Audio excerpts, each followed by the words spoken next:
Hello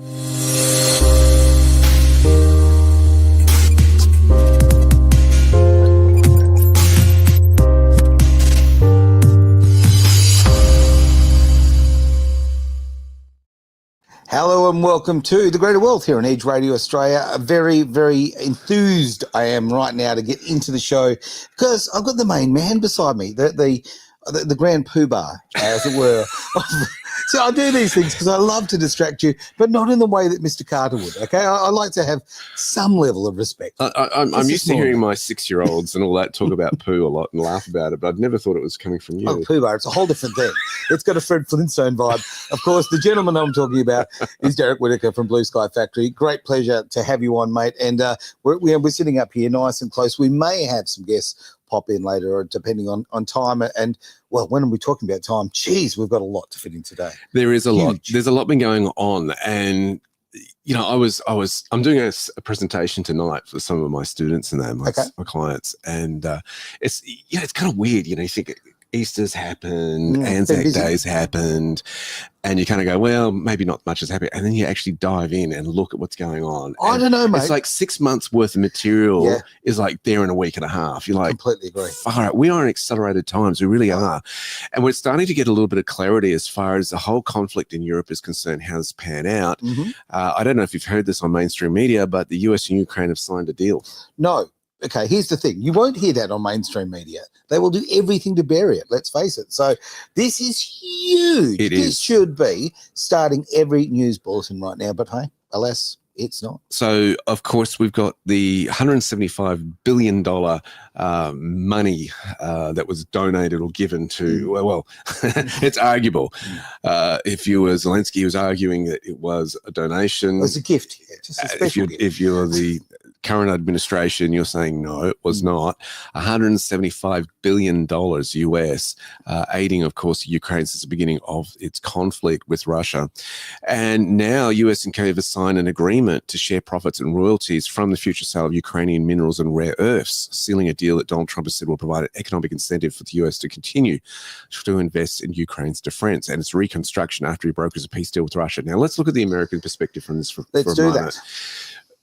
Trump has been wanting rare earth minerals, which have been sourced from China for a long, long time. Now, with, of course, the argy-bargy tariff wars with China at the moment, you'd expect that, well, China's not going to be so agreeable in handing those over or letting the US buy them at a reasonable price.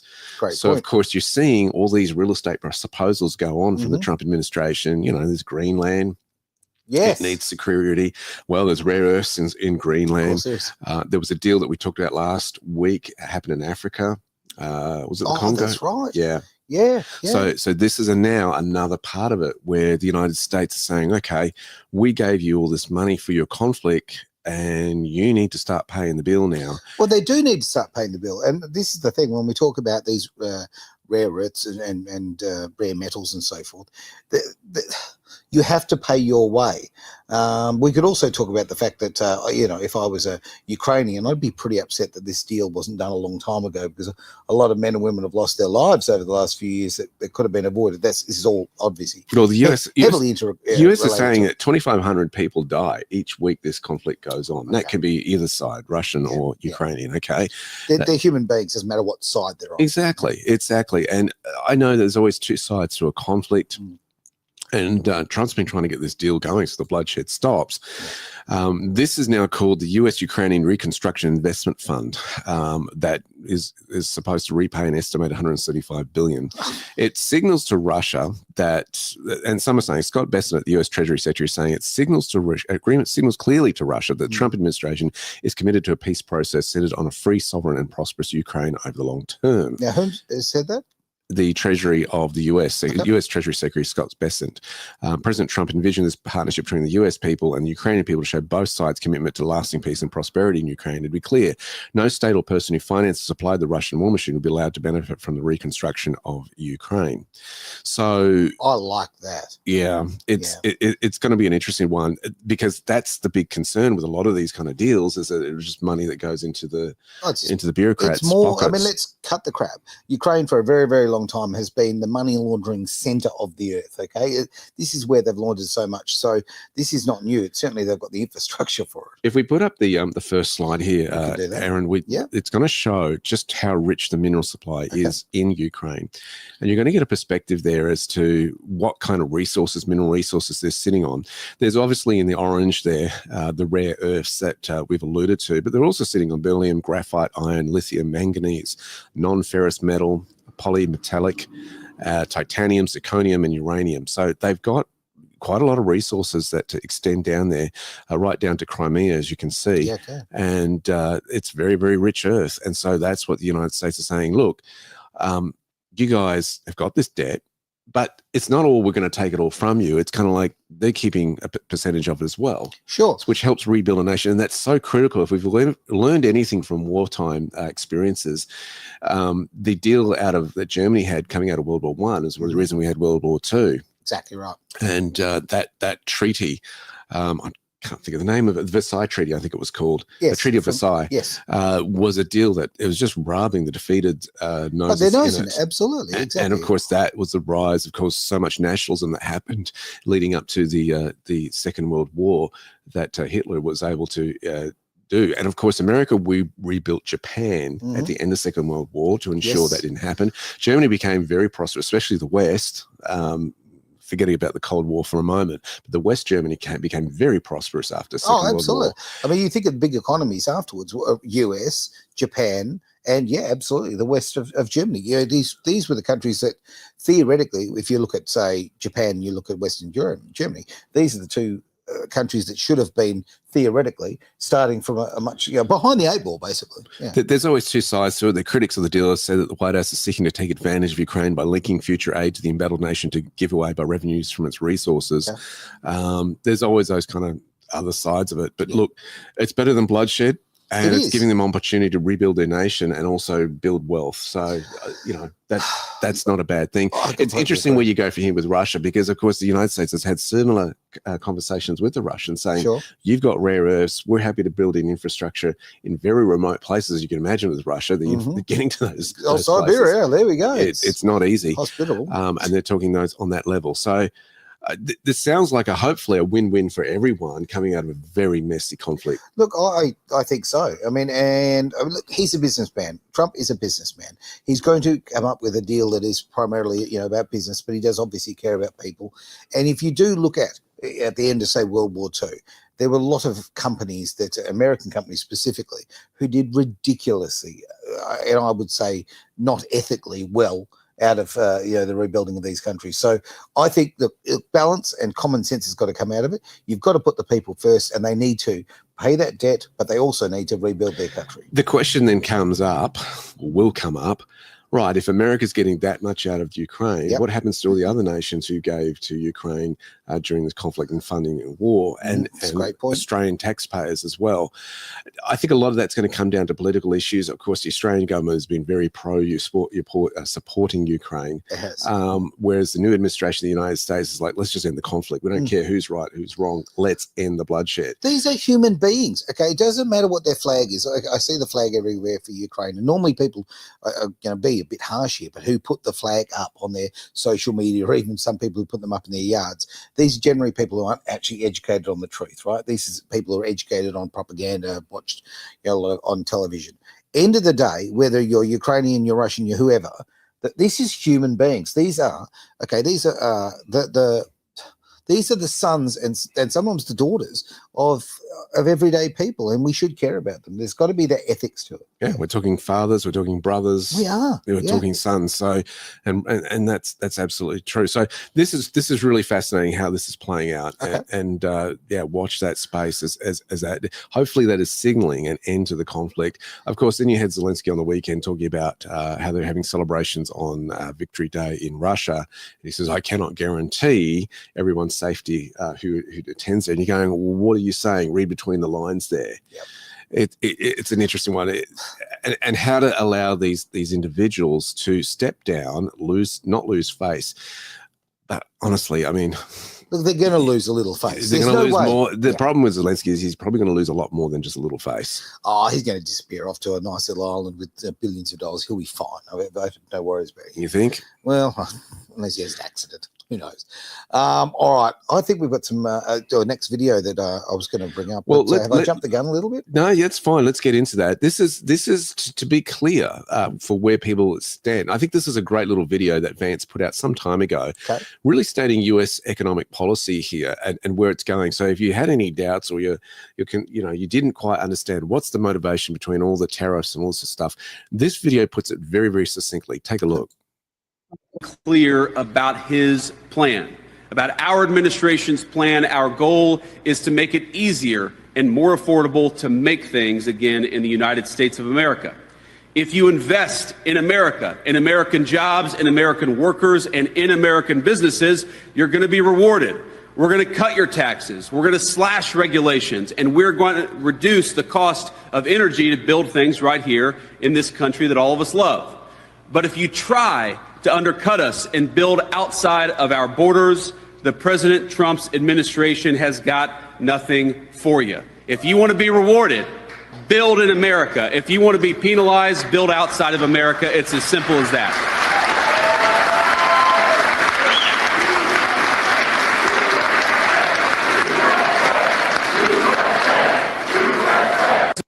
Any questions?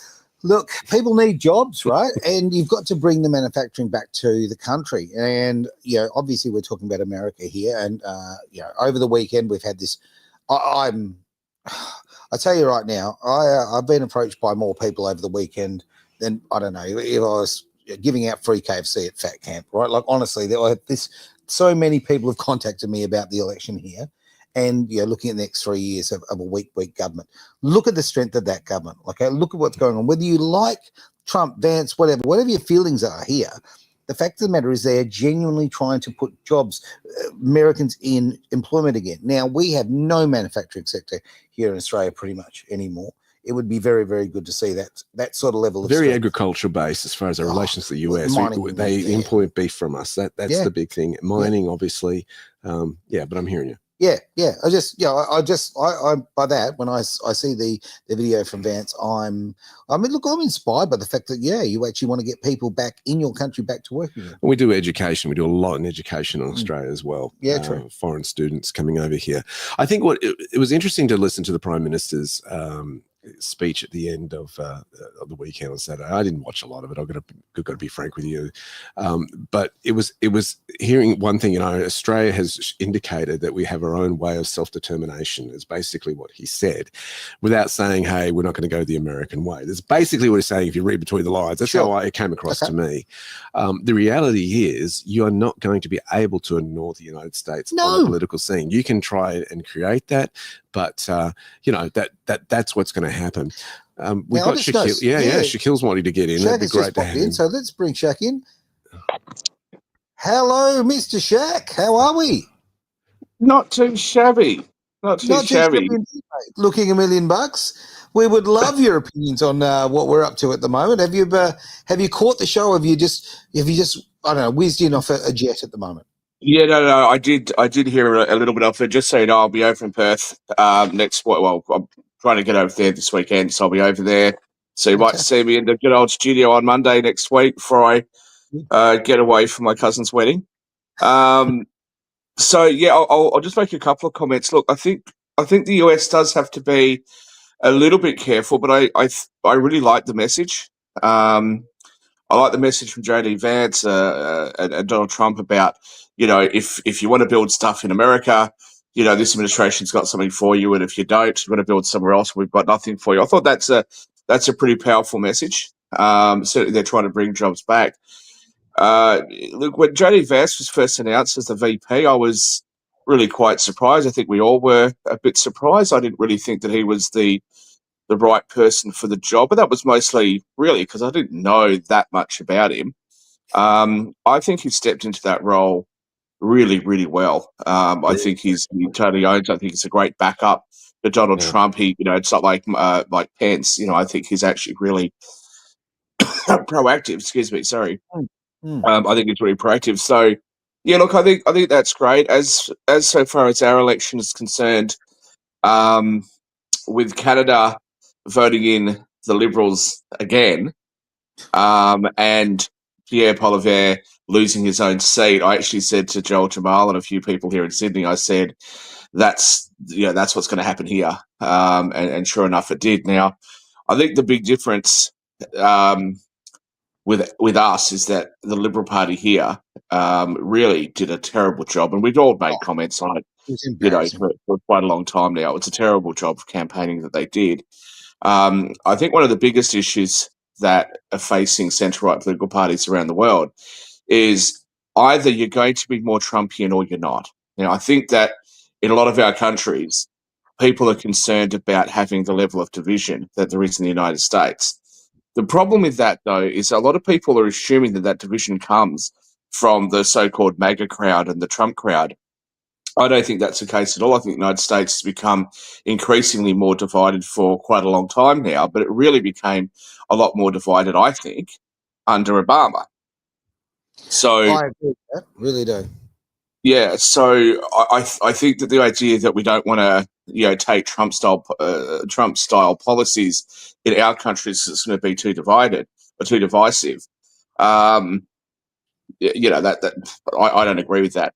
As far as the Prime Minister's speech, when somebody went to boo and heckle Peter Dutton, he said, "No, don't do that. We treat each other with respect." Really, dude? Like, he opened up his speech with a, welcome to come, like an acknowledgement of, elders past and present, after 60% of Australia said no to that. And you've lied and tried to besmirch Peter Dutton's reputation. Peter Dutton's never been an overly popular person, but it wasn't necessary to besmirch his reputation in the way that the Labor Party has and the media has. So I just thought it was a bit rich. It was a good speech in and of itself if you listen to the speech without any context of what had happened prior. But, he's going to go down as one of the Labor greats. Can you believe? This just does my head in. Under the Gillard years, we had Wayne Swan, the world's greatest treasurer. Now we've got Albo, the Australia's greatest Labor leader. Heaven help me. Yeah, look, Gillard was the worst prime minister this country's ever seen. Albo comes in and he's like, "Hold my beer!" Like, honestly, Yeah. He has taken mismanagement, lies, propaganda, and gaslighting to a completely different level. I take it you're a fan, Aaron. But you know what?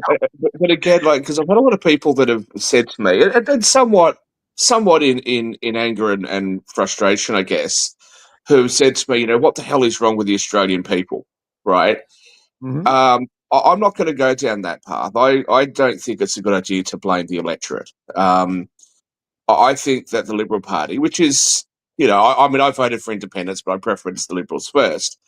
It's not the fault of the Australian people. The Australian people are fed up, and the Liberal Party, our side of politics, did an abysmal job. That's the reality. And this should have been a referendum on Albo, and instead it's just been a, well, if you don't like Albo, how about we give you exactly the same thing, but we're wearing blue and they're wearing red? Yeah, exactly. Yeah. Exactly. Let's look at this comment at the bottom of the screen there from Deploy. Australian voters think the media is honest. There is the absolute key here. And right? I want to add to that too, and a point that Shaquille referenced before about division that's happened in the Obama era. You've got to remember that social media algorithms kind of have had their part over that period of time where, honestly, they're sending you information that is of interest to you. Yep. I noticed that on Facebook today, I rarely go on Facebook, but lately I try to avoid it.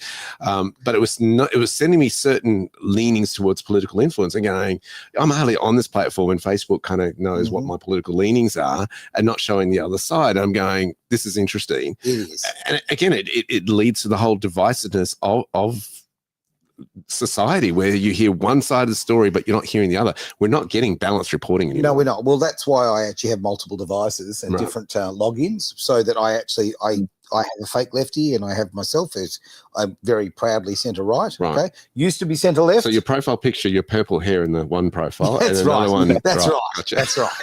The one that's listed by pronouns, you know which one that is, right?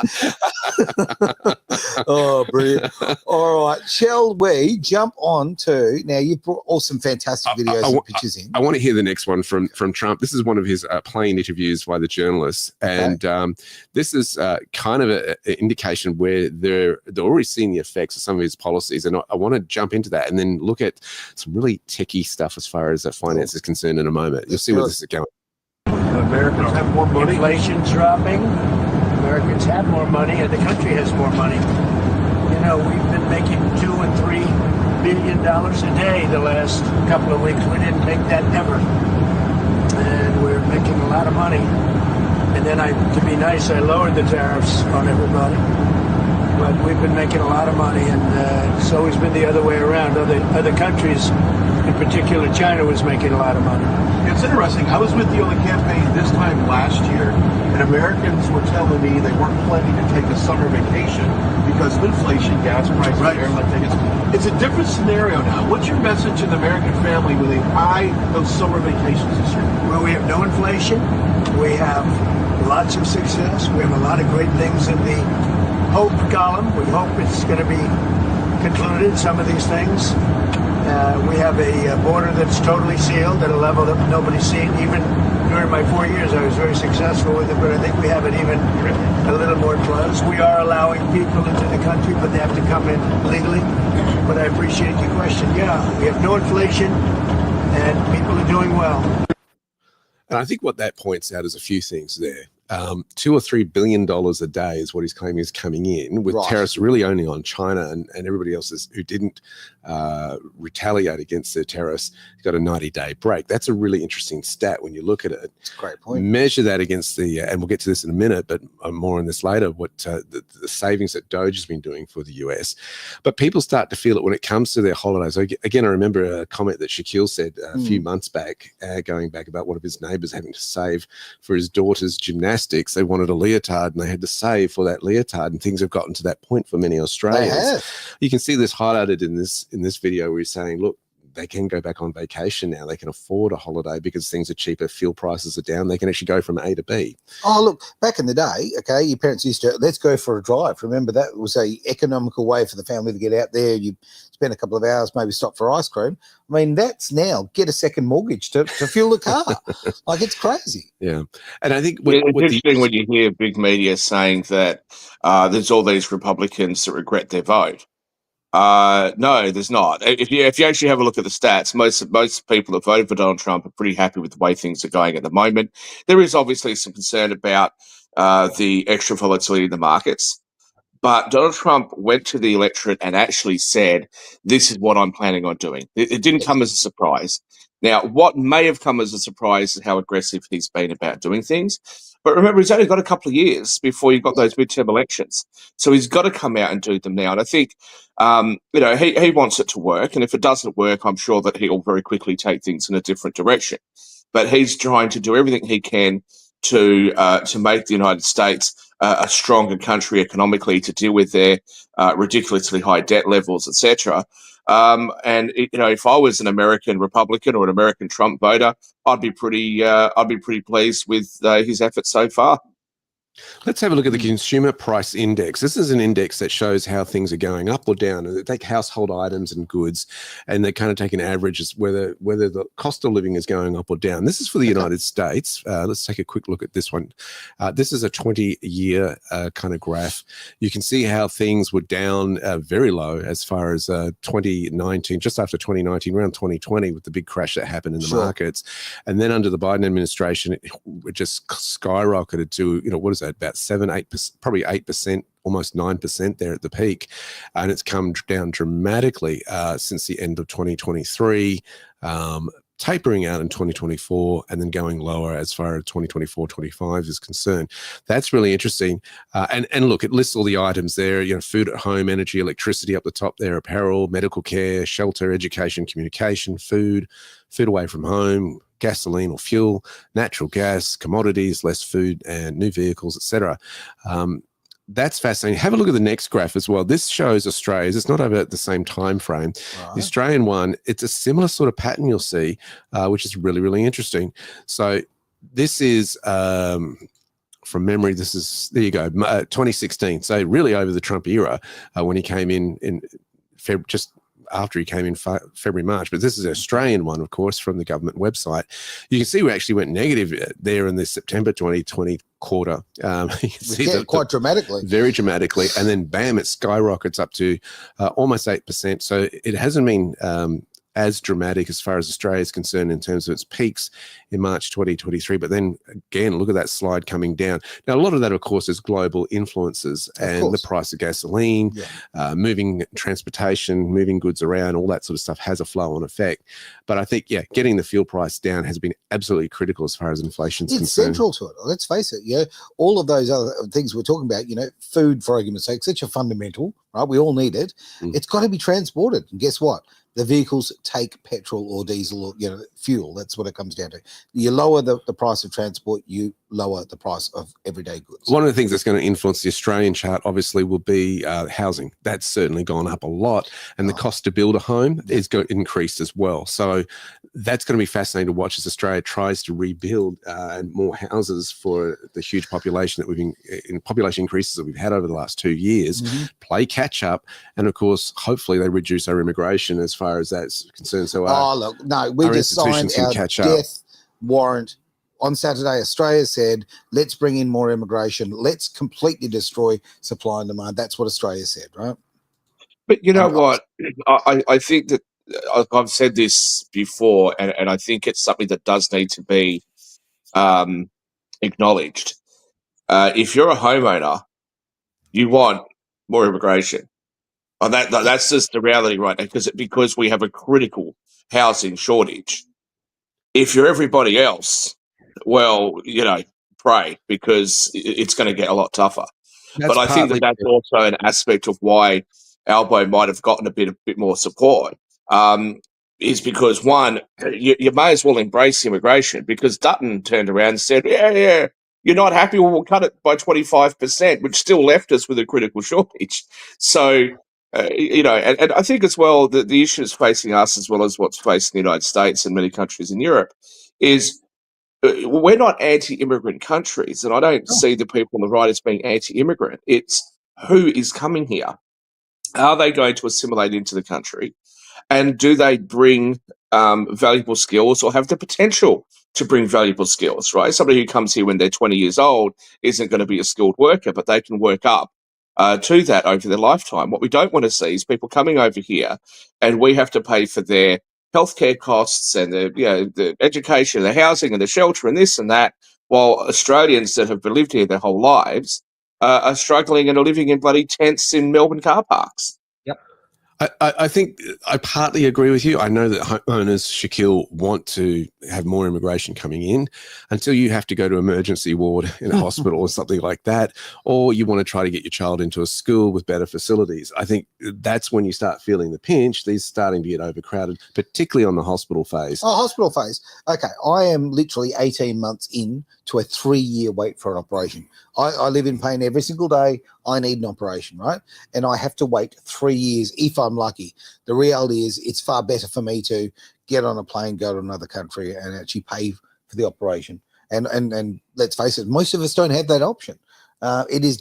You are right. It's great to see our house values going up because of immigration, but when our infrastructure cannot keep up, I'm sorry. And, I am pro-immigration. I'm pro-immigration as long as it is tempered and it is calculated and it's doing the best for, I just want to be very clear. I'm not advocating for the level of immigration that we've had. I'm not advocating for that. I'm just simply pointing out that there would be a lot of Australians, especially wealthy Australians, who would say, hey, this is fantastic. I'm not saying that I'm advocating that position, but I'm saying this could be part of the reason. I think this is also part of the reason why you've seen the very wealthy parts of North Sydney, and Curtin again has gone to the Teals over in WA. I've got no home when I come back. So I think a lot of that has to do with the wealthy people looking out for themselves as opposed to looking out for what's in the best interest of the country. Well, yeah. Yeah. Agreed. I mean, you got to think of that baby boomer generation. A lot of them are sitting on a lot of wealth, right? They bought their houses when they were cheap. They're sitting on a lot of equity right now. But I think they're probably in the back of their minds thinking more about their health and access to health as opposed to how much their house value is going on. They're probably thinking, how can I help my kids out as well, get into their own home? That would probably be on the forefront of a lot of their minds. I would like to think so. But I mean, ultimately, how can kids, I'm standing here becoming an old man, but okay, how do those now who have left school, they're in their early 20s, the idea of owning a home is now a complete, it's a fallacy. Well, it's your personal residence you're talking about. Travis has outlined the benefits of buying investment properties first. Well, absolutely, I agree with that. But the fact is, without wealthy parents, it's almost impossible to get into the property market, apart from that point that Travis has brought up. Yeah, look at Travis's message there, but the messaging from the government messaging is that immigration is good and negative gearing is the cause of housing increases. No, yes. Travis, agree with you. No, it's not the cause of it. Negative gearing is provided so many houses for so many people, and who can do it better than the government can. I mean, let's talk about inefficiencies. No. The government will not manage houses and public housing better than a property investor will, because a property investor has got exactly vested interest in it. Of course. So, Great comment also from I'll just make a comment on sorry, before we get on to Deploy's comment, I'll just get on to just this negative gearing thing. I don't get this argument about negative gearing. I really don't. First of all, unless you're in very specific income brackets, negative gearing is fraught with danger.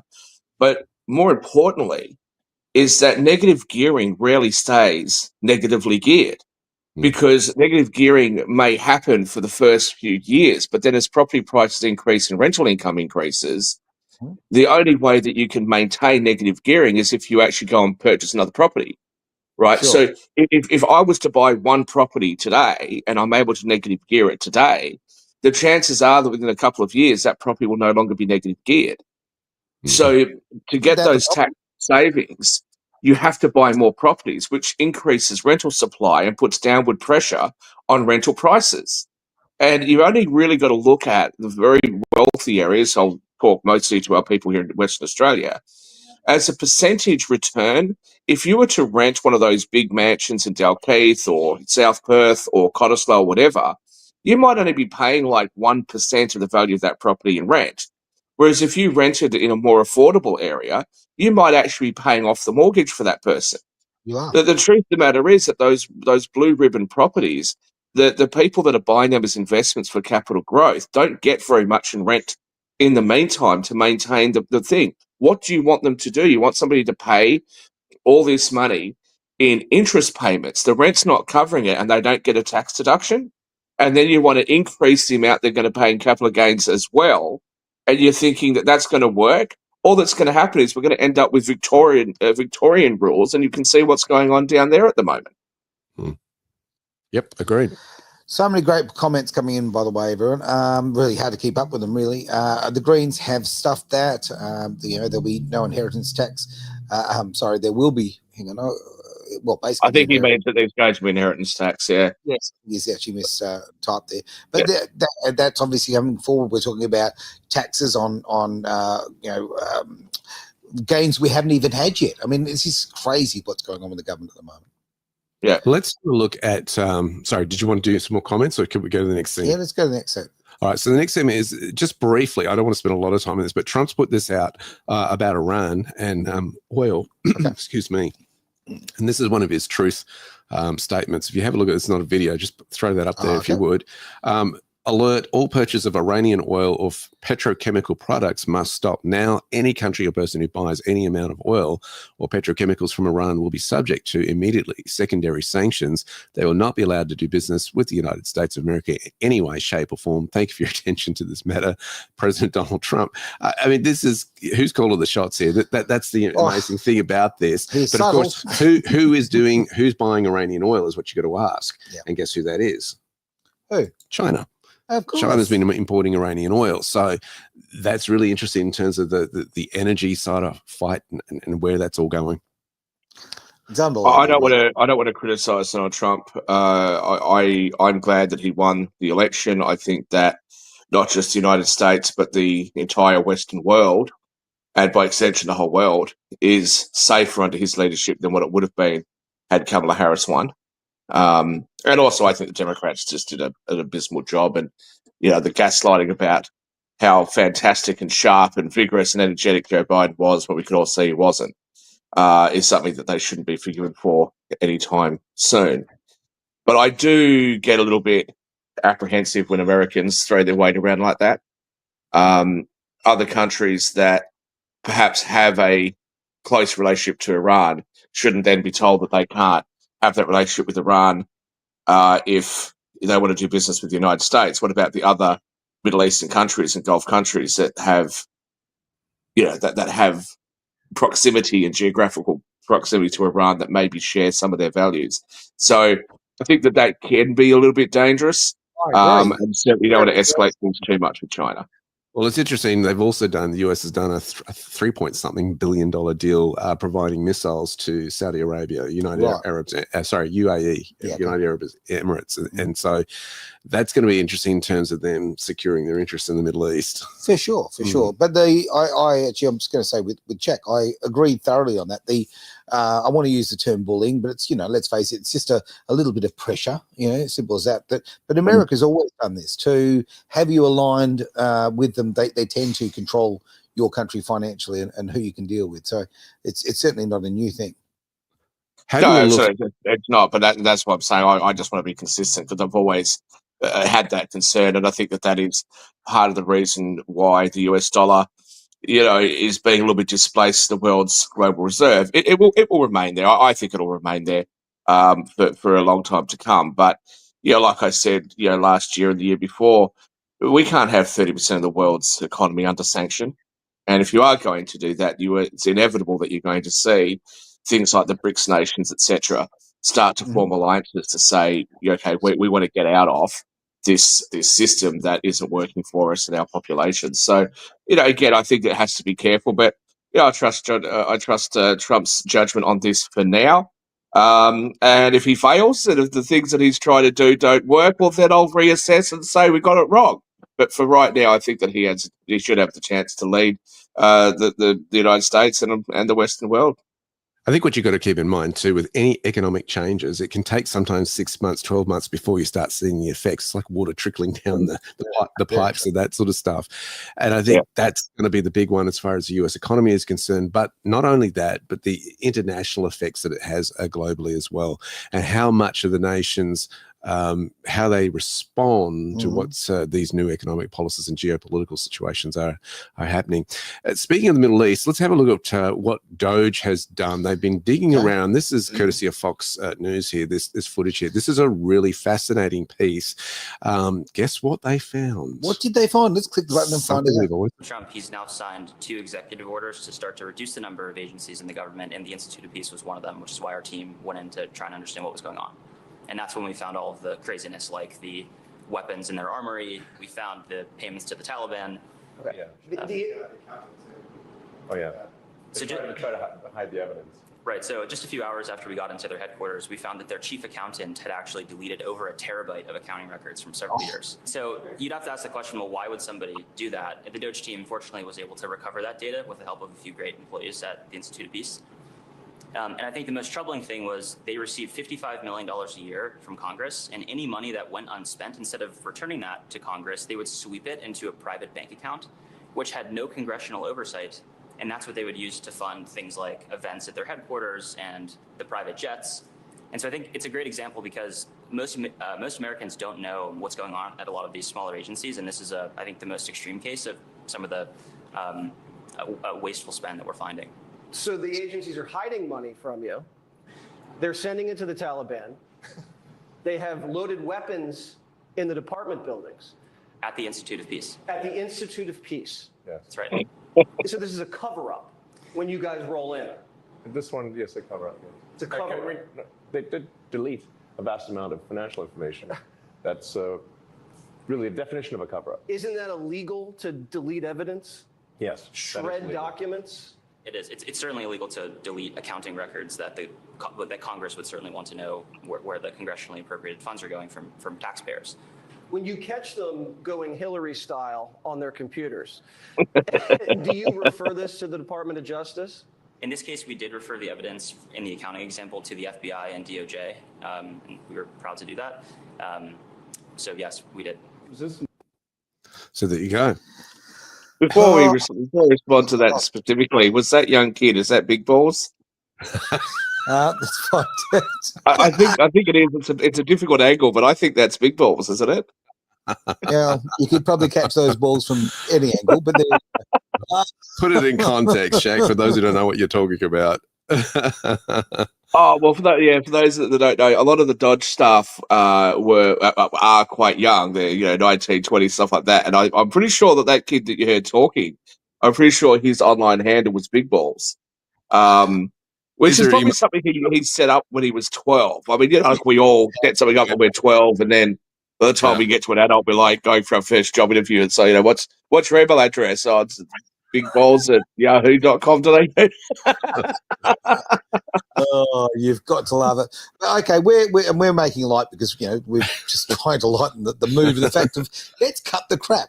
The Americans were literally funding the people who are trying to kill their citizens and their soldiers. That's unbelievable. Now, if you wind the clock way back, let's go back to say, 2001, when they find out that there was, I believe it was a figure of, and please tell me if I'm wrong here, but as I remember, there was $8 billion that was actually put through to a little, a little building company, or a little person associated with a building company called Bin Laden, right?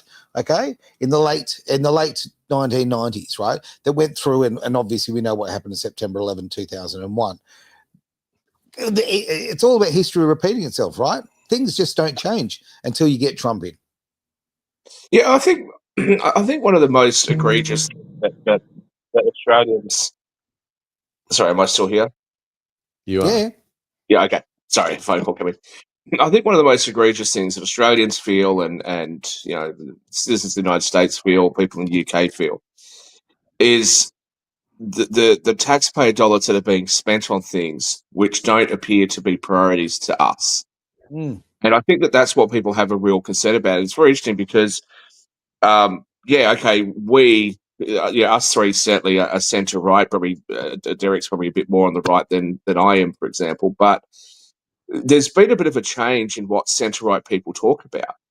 If you hear centre right people talk today, and you compare it to 20 years ago, we talk about funding for healthcare. We talk about funding for education. We talk about why is it that people don't have enough to eat and things like that. These are concerns for the centre right. Before that used to kind of be, the right wing, conservative apparatus, as somebody like Paul Keating would refer to John Howard as, which was a real kind of get a job, be self-sufficient, and you'll be okay. Whereas now it's a conversation about actually we want to make sure that our tax dollars are being spent on the things that we all need. There's a lot of people today, we talk about climate change, and some people say it's a hoax, other people say it's not, but most people want the planet and our environment to be clean. If it is possible for us to create energy in an efficient way, most people support that, right? It's just that we don't think that what's being proposed sounds very good. When mining companies go in and cause a heap of environmental damage, if they're the ones that are making all the profits, they should be the ones that have to pay to rehabilitate that land, so you don't have something like what happened with Nauru, with their phosphorus mining. So, these are centre-right topics right now, and the left seems to have sold out to all those big corporations that in the past the right wing was accused of making deals with. So it's a very, very strange thing. But I think that's probably what people find the most egregious. On the scale of the universe, the $55 million a year or whatever was just mentioned there, for a country the size of the United States, or even for a country our size, $55 million, who cares, right? There's a bit of waste there, who cares? Forget about where it's going. The waste is something that doesn't make much of a difference to their overall economy. But I think what people find so objectionable is when you add up all of this money which is going out to all of these different countries that's not being accounted for, and meanwhile we've got people in our own countries that are struggling, that are suffering, people skipping meals, all that sort of stuff just to try and survive, or they're skipping meals to feed their pets, to feed their children, all of that sort of stuff. That's just not acceptable. And I don't think it's acceptable regardless of what political leanings you might have. And I think that is the predominant view that we share. That's my opinion. Yeah, absolutely. Like the point I raised earlier, I mean, where does, with this money that the United States is recovering in the Ukraine-Russian conflict, and getting, this debt money they gave them for their conflict, they're getting rare earth minerals, the deal's being done. Where does that put all the other nations of the world, particularly taxpayers who are struggling to put food on their table, meet their rent, all that sort of stuff? And they're going, you've just given our wealth to some conflict that's not related to us. How are we going to recoup that? That's been happening since the day dot, though. There's not that accountability. Yeah. And I think this is an interesting one in terms of money going to the Taliban. Sure. Well, America's weapons ended up in the Taliban hands when they evacuated a few years ago under the Biden administration, and just left disgracefully, handing over all their military secrets as far as their equipment was concerned. Like, see ya, no attempt to bring it back. That's right. Just get out of there. And I think this is how, you can see the corruption, how far it's been going. Taxpayers' money funding their enemies. Yeah. Just put that in perspective, so that most people, a lot of people, I think, don't realise how much that weaponry is. We've got more weapons than Australia's got. That's right. Yeah. Right? They've got more weapons than most countries. It's absurd. So actually reverse engineer if they want to build more. Yeah, it's just mind-boggling that would happen. Just on that thing about foreign relationships, of course, we all have to maintain foreign. We'll get away from the Taliban for a minute. Of course, we have to try and maintain good foreign relations, and we've got to try and do something, with poorer countries. I'd say, you trade with them and things like that. But it's a big difference between Australia and Australians that would race to New Zealand because they've had an earthquake or something, and we all race over there because they're our brothers and sisters and we have a very close bond. To Australia put a sanction on Russia during that conflict, and we have like 0.001% or something of our trade that happens with Russia, and the Bureau of Statistics said that this is statistically indistinguishable from zero. What was the point of that? Like, Australia's flexing its might with Russia. I mean, what was the point? So, I mean, again, I'm not saying that we should turn our back on these countries, but I think we have to, we should expect that our politicians will focus on what's the most important, and what's most important is we, the people of this country.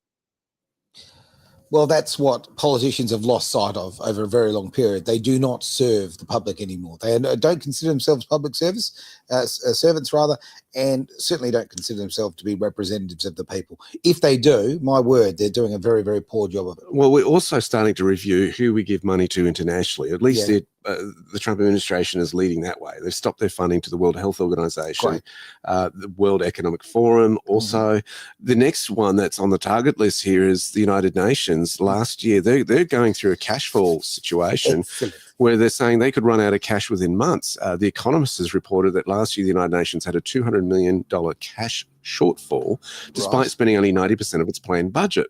And they say this year is going to be much worse. Internal modelling suggests that the year-end cash deficit will, without cuts, blow out to $1.1 billion, leaving the United Nations without money to pay salaries, suppliers by September. They are going into sort of, no more hires as far as the United Nations is concerned. Most UN funding, such as for bodies providing humanitarian food or shelter, is voluntary, but the core functions are paid through mandatory dues, linked to the size of their members' economies. So there's a whole huge shake-up going on that front as well. The world is changing very, very rapidly in how you relate to it. And I think a lot of these bodies have to be reviewed, because look at what Doge is discovering internally. Well, who's going to do a review of the external bodies and why they're, what's going on there? Can you imagine having a United Nations Doge? But correct me if I'm wrong, but prior to the United Nations, they had was it called the League of Nations or something? There was some other group. These things do have to be reformed, because I think that eventually they just become so big and they just become so bloated. So these things do need to be reformed. I think the United Nations has served us well in the past, and then in recent times things have become very political, where if we get away from COVID, for example, who's made an international health recommendation that transgenderism be introduced to school curriculums around the Western world? Can you go away? This is This is a political issue. Let let countries work that out for themselves in their domestic policies. This should not be something the WHO steps in on. Or who wanting treaties with nations, sovereign nations, that basically they can come in if there's a pandemic of some nature and we'll take over control here. Thank you very much. I mean, what do the citizens have to say? They haven't voted these organisations in whatsoever. The democracy we keep hearing so much about? Yeah. But that's why I just don't understand what's happening in the United Kingdom, because you've got the country. Okay, I accept that it would appear at the moment the majority of people would prefer to go back into the EU if they could, as opposed to what's happened. But I would say that's been because of domestic mismanagement. But here you've got the UK basically, under Keir Starmer's leadership, basically saying, well, okay, let's get back involved in all of these international bodies, which is really, in my opinion, ceding sovereignty in a way that the people of the United Kingdom clearly didn't want. That was one of the reasons they wanted out of the EU in the first place, was because they didn't want to have their domestic policies dictated by some, transnational supergroup. Look, Shaq, the UK has fallen. I don't think it can be saved, to be frank with you. I really genuinely think as a nation, it holds no great value anymore. I mean, it's completely overrun with different immigration, which has changed the social culture. You speak to anybody who grew up there or has had any sort of life or relationship there, and no one wants to go back. Everyone's escaping it. Not only that, but watch what happens to the Royals. I think the Royals right now how do you redeem this? How do you salvage the Royals at the moment? Do these Commonwealth nations really want them as head of state? I agree. Just that's becoming under big time review. I've been saying that my entire life. But look, Charles